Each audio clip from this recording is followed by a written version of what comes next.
Il y a un micro-trottoir de l'INA qui a été fait en 1975 où il y a des hommes qui réagissent au fait de s'ils frappent leur femme ou s'ils la frappent pas. Regardez-le, il est pépite. Parce qu'on y voit des hommes parler à visage découvert, presque tranquillement, de la violence dans leur couple. Certains ils minimisent, certains ils rigolent, certains ils justifient, certains ils en parlent comme si c'était normal. Et là, tu te dis aujourd'hui en 2026, est-ce qu'il y a un seul homme ici en France qui oserait encore se montrer publiquement pour dire qu'il frappe sa femme? Le vrai progrès, ce n'est pas seulement qu'un homme n'ose plus dire publiquement qu'il frappe sa femme. Le vrai progrès, en fait, ce serait qu'il ne pense même plus avoir le droit de le faire.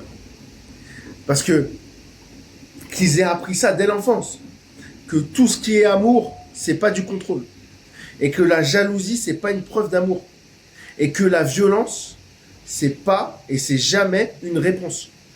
Que posséder quelqu'un, ce n'est pas aimer. Tout n'était pas mieux avant, comme beaucoup prétendent le dire, comme beaucoup le disent. Certains discours du passé, ils montrent même à quel point une partie de la violence, elle était normalisée avant.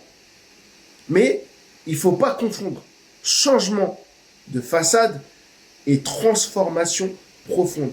Donc c'est ça la vraie question, c'est est-ce que ce changement de regard, il a vraiment fait reculer la violence ou il l'a seulement rendue moins visible?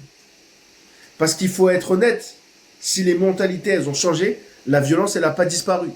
Et derrière tout ça, il reste encore des femmes qui ont peur chez elles, il y a des plaintes mal suivies, il y a des hébergements insuffisants, il y a des menaces minimisées, etc., etc.